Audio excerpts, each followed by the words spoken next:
عبداللہ بن مسلمہ نے بیان کیا، انہوں نے کہا کہ میں نے امام مالک رحمۃ اللہ علیہ کو پڑھ کر سنایا ابن شہاب کی روایت سے کہ حضرت عمر بن عبدالعزیز رحمۃ اللہ علیہ نے ایک دن عصر کی نماز میں دیر کی تھی۔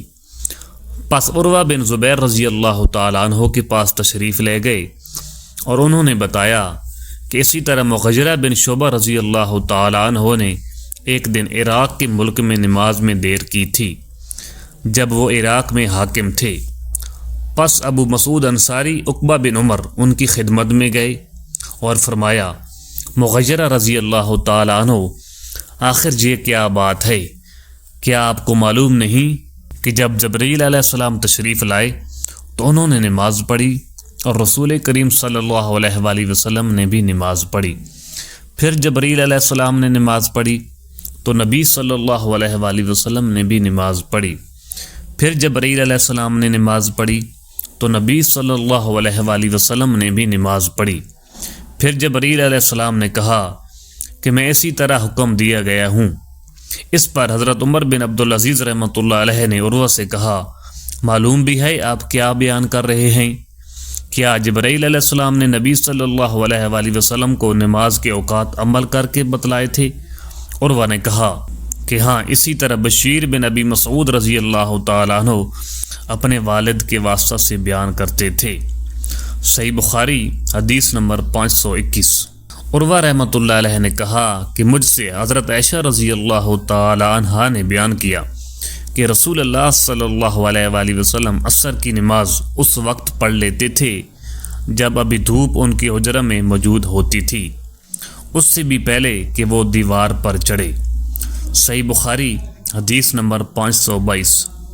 حضرت ابن عباس رضی اللہ تعالی عنہ نے کہا کہ عبد القیس کا وفد رسول کریم صلی اللہ علیہ وآلہ وسلم کی خدمت میں آیا اور کہا کہ ہم اس ربیہ قبیلہ سے ہیں اور ہم آپ صلی اللہ علیہ وآلہ وسلم کی خدمت میں صرف حرمت والے مہینوں ہی میں حاضر ہو سکتے ہیں، اس لیے آپ صلی اللہ علیہ وآلہ وسلم کسی ایسی بات کا ہمیں حکم دیجیے جسے ہم آپ صلی اللہ علیہ وآلہ وسلم سے سیکھ لیں اور اپنے پیچھے رہنے والے دوسرے لوگوں کو بھی اس کی دعوت دے سکیں۔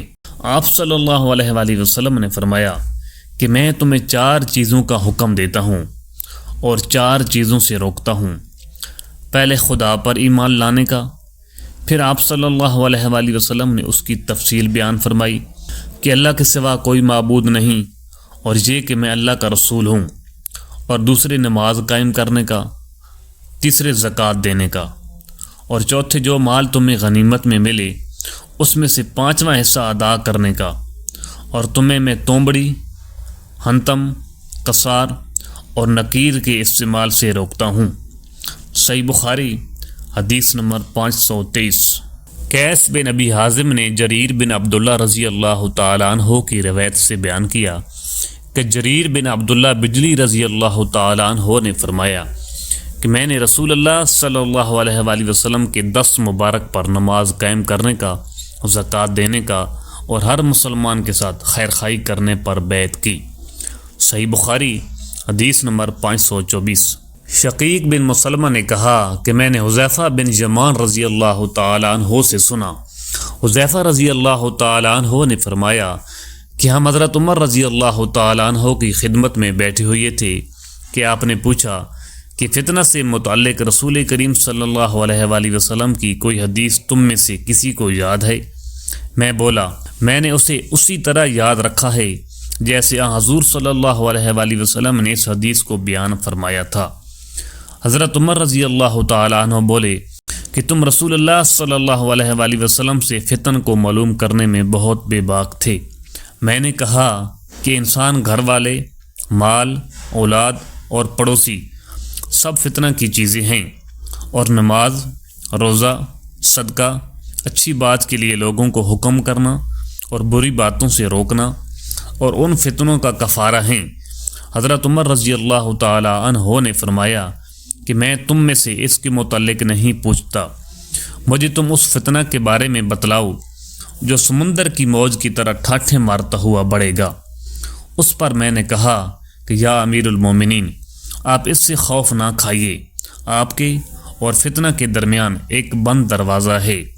پوچھا وہ کیا دروازہ توڑ دیا جائے گا یا صرف کھولا جائے گا؟ میں نے کہا کہ توڑ دیا جائے گا۔ حضرت عمر رضی اللہ تعالیٰ عنہ بول اٹھے کہ پھر تو وہ کبھی بند نہیں ہو سکے گا۔ شقیق نے کہا ہم نے حذیفہ رضی اللہ تعالیٰ عنہ سے پوچھا کہ حضرت عمر رضی اللہ تعالیٰ عنہ اس دروازہ کے متعلق کچھ علم رکھتے تھے؟ تو انہوں نے کہا کہ ہاں، بالکل اسی طرح جیسے دن کے بعد رات کے آنے کا۔ میں نے تم سے ایک ایسی حدیث بیان کی جو قطعاً غلط نہیں ہے۔ ہمیں اس کے متعلق حذیفہ رضی اللہ تعالیٰ عنہ سے پوچھنے میں ڈر ہوتا تھا کہ دروازہ سے کیا مراد ہے، اس لیے ہم نے مسروق سے کہا کہ وہ پوچھیں۔ انہوں نے دریافت کیا، آپ نے بتایا کہ وہ دروازہ خود حضرت عمر رضی اللہ تعالیٰ عنہ ہی تھے۔ صحیح بخاری حدیث نمبر 525۔ ابن مسعود رضی اللہ تعالیٰ عنہ سے روایت ہے کہ ایک شخص نے کسی غیر عورت کا بوسہ لے لیا اور پھر نبی کریم صلی اللہ علیہ وآلہ وسلم کی خدمت میں آیا اور آپ کو اس حرکت کی خبر دے دی۔ اس پر اللہ تعالیٰ نے یہ آیت نازل فرمائی کہ نماز کے دن کے دونوں حصوں میں قائم رہو اور کچھ رات گئے بھی، اور بلا شبہ نیکیاں برائیاں کو مٹا دیتی ہیں۔ اس شخص نے کہا کہ یا رسول اللہ، کیا یہ صرف میرے لیے ہے؟ تو آپ نے فرمایا کہ نہیں، بلکہ میری تمام امت کے لیے یہی حکم ہے۔ صحیح بخاری حدیث نمبر 526۔ ولید بن عزار کوفی نے خبر دی، کہا کہ میں نے ابو عمرو شیبانی سے سنا، وہ کہتے تھے کہ میں نے اس گھر کے مالک سے سنا، آپ عبداللہ بن مسعود رضی اللہ تعالیٰ عنہ کی گھر کی طرف اشارہ کر رہے تھے۔ انہوں نے فرمایا کہ میں نے نبی صلی اللہ علیہ وآلہ وسلم سے پوچھا کہ اللہ تعالیٰ کی بارگاہ میں کون سا عمل زیادہ محبوب ہے؟ آپ صلی اللہ علیہ وآلہ وسلم نے فرمایا کہ اپنے وقت پر نماز پڑھنا۔ پھر پوچھا اس کے بعد؟ فرمایا والدین کے ساتھ نیک معاملہ رکھنا۔ پوچھا اس کے بعد؟ آپ نے فرمایا کہ اللہ کی راہ میں جہاد کرنا۔ ابن مسعود رضی اللہ تعالیٰ عنہ نے فرمایا کہ حضرت صلی اللہ علیہ وآلہ وسلم نے مجھے یہ تفصیل بتائی، اور اگر میں اور سوالات کرتا تو آپ اور زیادہ بھی بتلاتے، لیکن میں نے بطور ادب خاموشی اختیار کی۔ صحیح بخاری حدیث نمبر 527۔ ابو سلمہ بن عبد الرحمن بن عوف رضی اللہ تعالی عنہ سے انہوں نے حضرت ابو ہریرہ رضی اللہ تعالی عنہ سے روایت کیا کہ انہوں نے رسول اللہ صلی اللہ علیہ وآلہ وسلم سے سنا، آپ صلی اللہ علیہ وآلہ وسلم فرماتے تھے کہ اگر کسی شخص کے دروازے پر نہر جاری ہو اور وہ روزانہ اس میں 5 دفعہ نہائے تو تمہارا کیا گمان ہے؟ کیا اس کے بدن پر کچھ بھی میل باقی رہ سکتی ہے؟ صحابہ نے عرض کی کہ نہیں یا رسول اللہ، ہرگز نہیں۔ آپ صلی اللہ علیہ وآلہ وسلم نے فرمایا کہ یہی حال 5 وقت کی نمازوں کا ہے کہ اللہ پاک ان کے ذریعے سے گناہوں کو مٹا دیتا ہے۔ صحیح بخاری حدیث نمبر 528۔ حضرت انس رضی اللہ تعالیٰ عنہ نے فرمایا کہ میں نبی صلی اللہ علیہ وآلہ وسلم کی عہد کی کوئی بات اس زمانہ میں نہیں پاتا۔ لوگوں نے کہا نماز تو ہے، فرمایا اس کے اندر بھی تم نے رکھا ہے جو کر رکھا ہے۔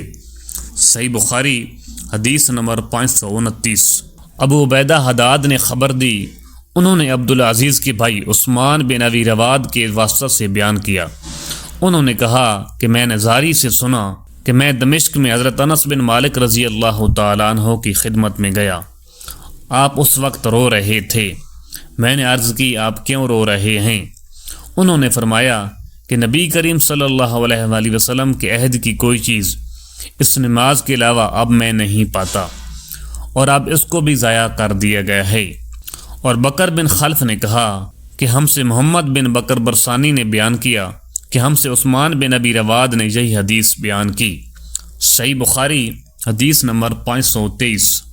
حضرت انس رضی اللہ تعالیٰ عنہ سے روایت ہے کہ نبی کریم صلی اللہ علیہ وآلہ وسلم نے فرمایا کہ جب تم میں سے کوئی نماز میں ہوتا ہے تو وہ اپنے رب سے سرگوشی کرتا رہتا ہے، اس لیے اپنی دانی جانب نہ تھوکنا چاہیے، لیکن بائیں پاؤں کے نیچے تھوک سکتا ہے۔ صحیح بخاری حدیث نمبر 531۔ حضرت انس بن مالک رضی اللہ تعالی عنہ سے روایت ہے کہ حضور صلی اللہ علیہ وآلہ وسلم نے فرمایا کہ سجدہ کرنے میں اعتدال رکھو، سیدھی طرح پر کرو، اور کوئی شخص تم میں سے اسے اپنے بازوؤں کو کتے کی طرح نہ پھیلائے۔ جب کسی کو تھوکنا ہی ہو تو سامنے یا دانی طرف نہ تھوکے، کیونکہ وہ نماز میں اپنے رب سے پوشیدہ باتیں کرتا رہتا ہے۔ صحیح بخاری حدیث نمبر 532۔